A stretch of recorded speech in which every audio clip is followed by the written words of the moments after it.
My name is Lydia Grant. 2 years ago, I was one of the most respected financial advisors in Boston. I had my name on the glass door of Grant Associates, an office overlooking the harbor, and clients who trusted me with millions of dollars. I spent 30 years building a reputation for precision, ethics, and calm under pressure. But it all collapsed in a single morning when the FBI walked through those glass doors. It was early October. I was reviewing quarterly reports when men in navy jackets entered the lobby. They spoke my name, showed their badges, and everything around me went silent. My employees froze. My assistant dropped her coffee. They handed me a warrant and said, "We need to speak to your son, Eric Grant. My son, my pride, my only family." Within minutes, they were opening file cabinets, taking hard drives, sealing boxes with evidence tape. The sound of those seals tearing across cardboard still echoes in my mind. Eric had been forging my signature for 8 months, moving money between client accounts, promising returns that did not exist. 2.6 million gone. Clients betrayed. My reputation shredded. When the news broke, every headline carried my name. Financial advisor's son accused of fraud. I was never charged, but it did not matter. In the public eye, guilt spreads faster than truth. I was the mother who raised a criminal. The woman who lost her integrity. They suspended my license. The firm dissolved overnight. Partners avoided my calls. Old friends suddenly forgot my number. By Christmas, I was living in a one-bedroom apartment on the edge of South Boston with $40 left in my checking account. Every day, I stared at the framed diploma that once hung in my office and asked myself how everything could vanish so quickly. But it was not the money that broke me. It was the silence. The silence from Eric. My son never called, never explained. I had spent decades teaching people how to avoid financial traps, and my own child had built one around me. I told myself that dignity does not need wealth. But when you are 68 and applying for jobs that pay minimum wage, that belief starts to sound naive. I kept my professional license active out of habit, as if some part of me refused to die completely. I told myself I would rebuild somehow. I just did not know where to begin. Not yet. Charlie's Diner was the kind of place where dreams went to cool off and die. The neon sign buzzed like a tired insect, and the smell of burnt coffee hung in the air like a warning. But it was work, and work meant survival. I wore my apron, learned to smile on cue, and poured endless cups of coffee for people who barely looked at me. After years of boardrooms and tailored suits, I was taking orders from truck drivers and college kids who tipped in coins. Still, it paid in cash, and that was enough. One gray Thursday morning, the door swung open, and in walked a man who clearly didn't belong there. He was in his mid-50s, tall, silver-haired, wearing an Italian suit that probably cost more than the diner's monthly rent. His presence shifted the entire room. Conversation stopped. Forks paused in midair. I recognized the type instantly, powerful, impatient, used to being obeyed. He took booth number 7, spread a stack of papers across the table, and started barking orders into his phone. "Sell the Florida property. No, I don't care what it costs." His voice filled the diner, sharp and dismissive. The other customers glared at him, but he didn't notice. When I approached with my notepad, he didn't even look up. "Good morning," I said evenly. "Would you mind lowering your voice? People are trying to enjoy breakfast." He looked at me then, his eyes the pale blue of polished steel. "This call," he said slowly, "is worth more than your lifetime income." The words hit harder than he probably intended. For a second, I felt that familiar sting, the one that comes when someone decides your worth with a single glance. But then I saw the papers on his table. Financial reports, balance sheets, Acquisition documents. My old instincts flickered alive. I set his coffee down carefully. Then you might want to use that income to pay your debts before you go bankrupt in 6 months. The diner went completely silent. Even the radio stopped between songs. He blinked, stunned. Then he laughed, low and dismissive. Bankrupt? I think I'll be fine, waitress. I smiled faintly. I've seen those numbers before. They don't lie. And I walked away. Behind me, I could feel his stare follow me until I disappeared behind the counter. Maybe he thought I was crazy. Maybe he thought I was bluffing. But for the first time in years, I felt something I hadn't felt since losing everything. Control. He didn't know who I used to be. But by the next morning, he would. The next morning, rain washed the streets of Boston clean. I was opening the diner at 6 a.m., the same routine as always.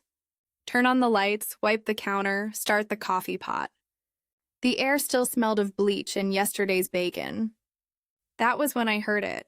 3 firm knocks on the glass door. Outside stood the man from booth 7. His expensive suit was now damp and wrinkled. A manila folder was pressed against his chest as if it contained his last hope. His hair, perfect yesterday, was a mess. He looked like someone who had not slept. I unlocked the door halfway. We open at 7, I said. I know, he replied quietly. But I need to talk to you about what you said yesterday. I hesitated, then stepped aside. He walked in, dripping onto the tile floor. The diner felt different at this hour, still empty, almost intimate. I poured him coffee without asking. He sat in the same booth as before, unfolded his papers, and began talking. I stayed up all night going through my books, he said, voice raw. Had my accountant recheck everything? You were right. We're over-leveraged, too dependent on short-term credit, and our cash flow is collapsing. My board has no idea how bad it is. If something doesn't change soon, we'll lose everything. I studied him carefully. You seem like a man who doesn't like hearing the word no, he gave a tired smile. Until yesterday, I didn't think anyone would dare say it to me. He took a long sip of coffee, then leaned forward. My name is Richard Blackwell. I own Blackwell Enterprises. We're worth hundreds of millions on paper, but it's built on a house of cards. I need your help. I laughed softly. You don't even know my name. I looked you up after I left, he admitted. Lydia Grant, former senior partner at Grant Associates. You managed investment portfolios bigger than my company. Then, your son... He paused. I read what happened. The words hit like a cold wind. You should leave, I said. I don't do that work anymore. I'm not asking for charity, he said. I'll pay whatever your consulting rate used to be, plus equity if we pull through. I just need someone honest enough to tell me the truth. His voice cracked at the word honest. Something about that made me stop. I hadn't heard sincerity in a businessman's tone for a long time. I folded my arms. If I do this, I do it my way. Total access to your accounts, your books, your loans. No secrets, no interference. Agreed, he said instantly. And if I save your company, I added, I own part of it. He nodded. Deal. As he extended his hand, I noticed it trembling slightly. I took it anyway. His skin was cold, but the shake was steady. He didn't hire a waitress that morning. He hired the woman he once humiliated, and maybe the only one who could save him. The next Monday, I found myself walking into the glass tower of Blackwell Enterprises, a world far removed from the grease and coffee stains of Charlie's Diner. The marble lobby gleamed under fluorescent lights, echoing the sharp click of my second-hand heels. A receptionist with perfect hair gave me a glance that said I didn't belong. I couldn't blame her. My coat was too plain, my purse too worn. But I had something none of them did: clarity. Richard met me by the elevator.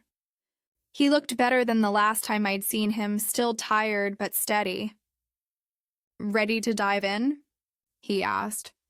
"I've already told my assistant you'll need full access." His assistant, a young man named James, gave me a polite but doubtful smile as he handed me a stack of folders. "Mr. Blackwell's financials for the last 3 years," he said. "It's a lot to go through." "Then we shouldn't waste time," I replied, taking the folders. The conference room on the 38th floor overlooked the harbor. From here, the city looked peaceful. Small boats cutting through the fog, the skyline steady against the gray morning.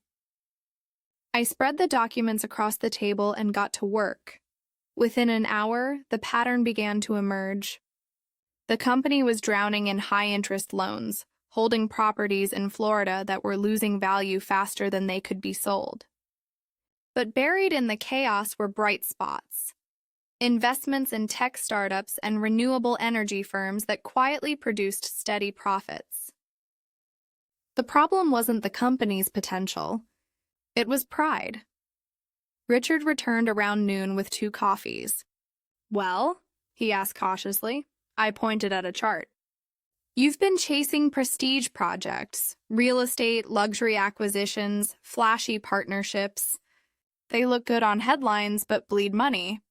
Meanwhile, the boring investments, the ones that don't make magazine covers, are keeping you alive." He frowned. "So what are you saying?" "I'm saying you've been running a popularity contest instead of a business. If you keep this up, you'll collapse in less than a year." Richard stared at me for a long moment. Then unexpectedly he laughed. "You don't sugarcoat, do you?" "I used to," I said, closing the folder. "It never saved anyone." He nodded slowly, a hint of a smile on his lips. "All right, Ms. Grant, tell me what you need to fix it." I looked out the window at the mist curling over the harbor. "Everything I said: access, time, and the freedom to tell you what you don't want to hear." He extended his hand again. "Then welcome back to the game." And for the first time in years, I felt like I was truly playing again. For the next 2 weeks, my life revolved around spreadsheets, meetings, and long nights staring at financial charts. It felt like breathing again, painful at first, but necessary. I reorganized Richard's department, interviewed his accounting staff, and reviewed contracts line by line. Every late night in that glass tower brought back flashes of my old life. The sound of pens clicking in board meetings, the hum of the city below. The quiet power of knowing numbers told stories that people refused to see. When I finally presented my plan, the boardroom was packed. 11 directors sat around a polished oak table, faces tight with skepticism. Richard sat at the head, eyes steady but cautious. I stood with my binder, feeling every gaze on me. "Blackwell Enterprises is not failing because of competition," I began. "It's failing because it forgot what business it's in. You build things that look successful instead of things that are sustainable." A few members shifted uncomfortably. One of them, Martin Webb, the board chairman, leaned back and crossed his arms. "So your solution, Mrs. Grant, is to sell off half the company?" "My solution," I said calmly, "is to sell the projects that are draining cash, pay down debt, and reinvest in the divisions that are actually profitable. You call them small ventures. I call them the future," Webb smirked. "Do you even realize how reckless that sounds?" "You've been here, 2 weeks?" "Long enough to see what your accountants missed," I replied. "And if you'd like, I can walk you through the math." Richard hid a smile behind his coffee cup. The rest of the board fell silent as I outlined the strategy: liquidate failing real estate projects, merge 2 redundant subsidiaries, and channel new funding into technology and renewable energy. It wasn't glamorous, but it would work. I ended with a simple line: "Pride doesn't pay bills." Numbers do. The vote was tense. One by one, hands rose, 5 in favor, 4 against, 2 abstaining. The motion passed. Webb's jaw tightened, but he said nothing. After the meeting, Richard caught up with me in the hallway. "That was brutal," he said. "You just stared down 11 sharks and didn't flinch." I smiled faintly. "You hired me to tell the truth, not to make friends." He chuckled. "You might end up doing both." That night, as I packed up my notes, I realized how natural it felt to lead again. The fear that had shadowed me since the FBI raid was finally fading. For the first time in years, I wasn't surviving. I was fighting and winning. It was nearly midnight when I noticed the photograph tucked between Richard's loan files. It showed him 20 years younger, his arm around a dark-haired woman with kind eyes, 2 children sitting at their feet. A perfect family frozen in sunlight. For a moment, I hesitated, then placed it gently back on the desk. That was when his voice came from the doorway. "You found them," he said quietly. I turned. He looked older than ever, the weight of years pressing down on his shoulders. He walked to the window, staring at the lights across the harbor. "They're gone," he continued. "My wife and kids. Drunk driver hit them 15 years ago. They were on their way to see me at work. I was too busy to pick them up." The words hung heavy in the air. I didn't move. There was nothing to say that could make a loss like that smaller.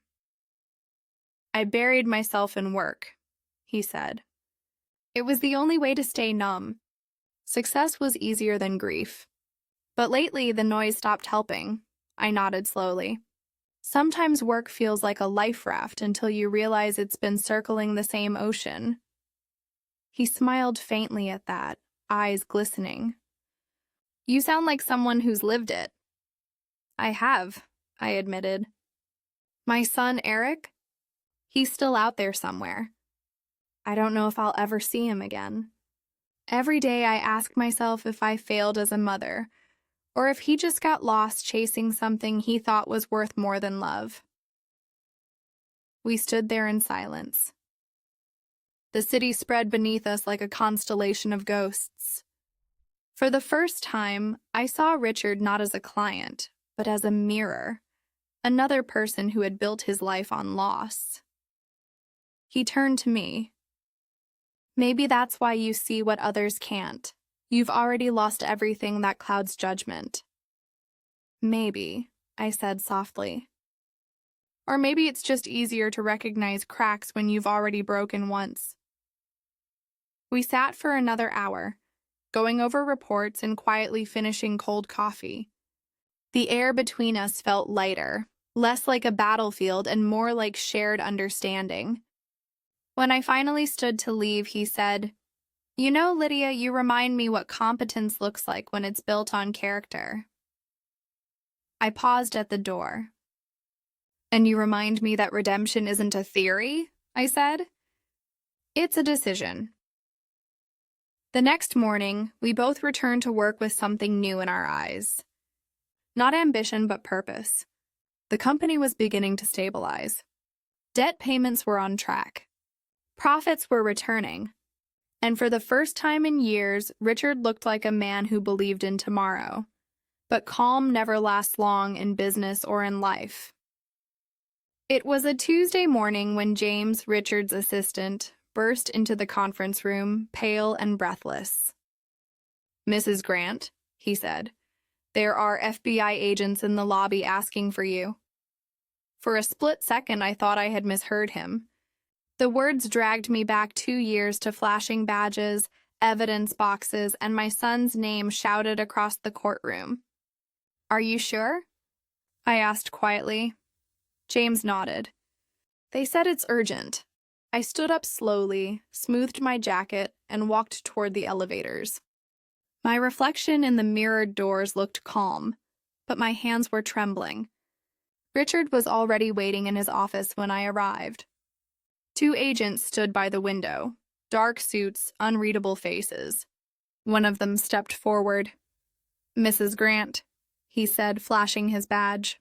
"Agent Morales. This is Agent Green. We're here regarding an ongoing investigation." "You're not in trouble." "We need information." Richard exhaled, visibly relaxing. I stayed silent. "It concerns your son, Eric Grant," Morales continued. "He's been cooperating with our task force on a case involving corporate espionage and financial manipulation." "My son," I whispered. "He's working with you?" Morales nodded. "He's provided details about an organized effort to target and destabilize financial consulting firms. The goal was to destroy their credibility, then buy up their assets cheaply through intermediaries.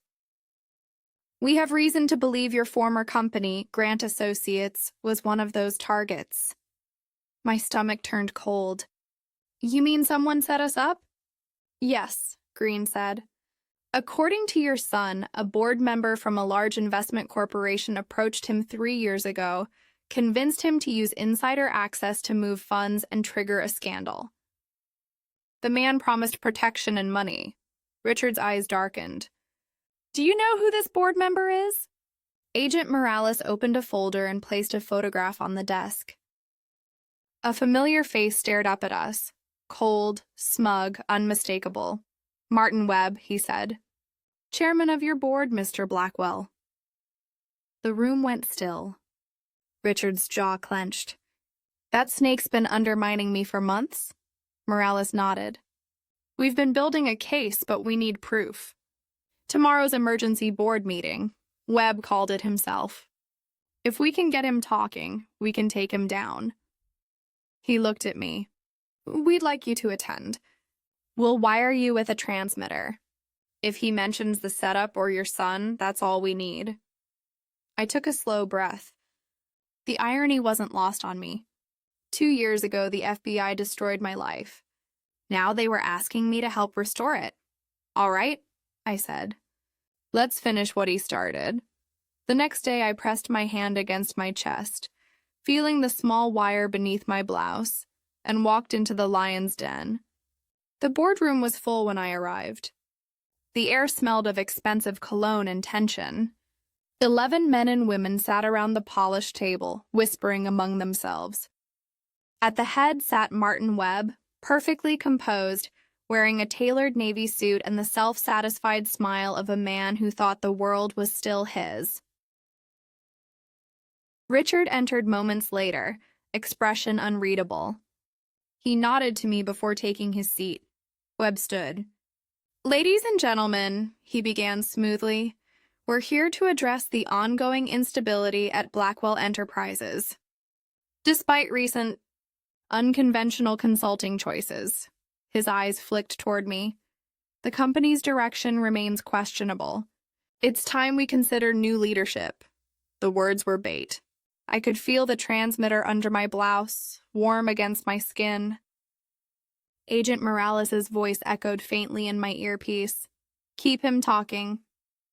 Richard stayed silent. Webb paced slowly around the table.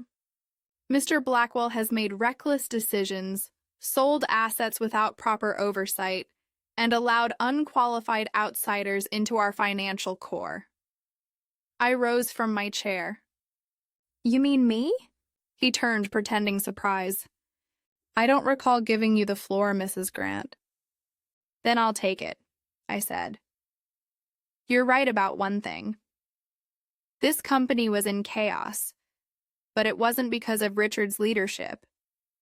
It was because someone on this board was sabotaging it." The room fell quiet. Webb's smile faltered.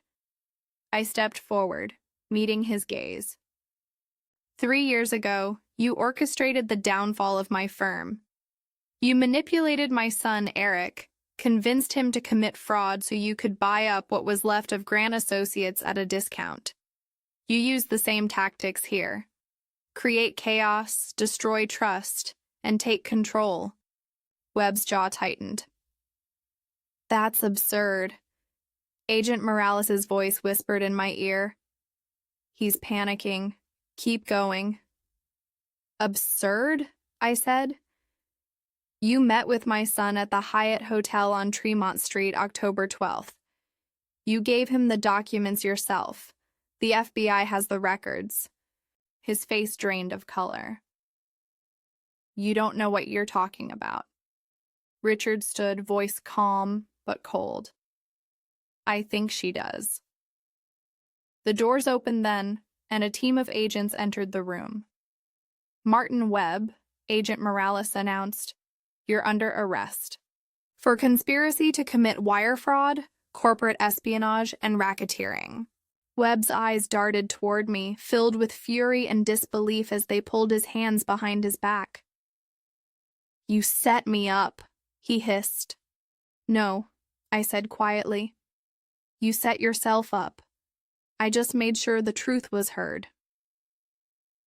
As the agents led him away, Richard exhaled slowly. It's over, he said. Not yet, I replied. Now we rebuild. 6 months later, Blackwell Enterprises was thriving. Richard's name was cleared, and my consulting firm, Grant Strategic, was back in business. The insurance settlements from Webb's crimes restored what my clients had lost. My son, Eric, free at last, sent me a letter that ended with 3 simple words. I'm sorry, Mom. Sometimes revenge isn't about destruction. It's about resurrection, about proving that no matter how deep they bury you, you can always rise again. And at 70 years old, I finally have